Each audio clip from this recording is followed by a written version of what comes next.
মালয়েশিয়াতে কুয়ালালামপুর পৌঁছানোর পরে আমরা ইজি হোটেলে ছিলাম, আর এই হোটেলটা এমন একটা জায়গায় ছিল যেখান থেকে সমস্ত ট্রান্সপোর্ট অ্যাক্সেস একদম ইজি ছিল। আর আমাদের হোটেলটা ছিল লিটল ইন্ডিয়াতেই। যেহেতু আমরা লিটল ইন্ডিয়া এরিয়ার মধ্যেই ছিলাম, তো ইন্ডিয়ান ভাইবস তো থাকবেই।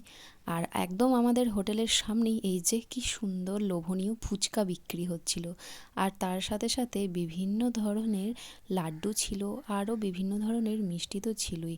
এই যেমন কাজু বরফি, আরও অনেক কিছু মিষ্টি, জিলিপি, তারপরে বেশ ভাজাভুজিও ছিল, চানাচুর ছিল, নিমকি ছিল। এই যে এখানে বিভিন্ন ধরনের মিষ্টি দেখা যাচ্ছে। আর এই ফুচকাটা আমরা বাতু কেভস থেকে ফেরার পরেই খেয়েছিলাম, একদম ঠিক হোটেলে যাওয়ার আগেই। এখানে ল্যাংচা, ভাজা মিষ্টি কি না নেই, বিভিন্ন ধরনের মিষ্টি এখানে পাওয়া যায়। দেখে মনে হচ্ছে সব কটাকে একসাথে নিয়ে হানই চলে যায়। কুয়ালালামপুর আসার পরে আমরা যে ফুচকা খেতে পাবো সেটা তো স্বপ্নেও ভাবিনি, কল্পনাই করতে পারিনি। এই যে কি সুন্দর না ফুচকাগুলো দেখতে লাগছে, টক ঝাল মিষ্টি চাটনি দেওয়া, জাস্ট ফাটাফাটি টেস্ট ছিল।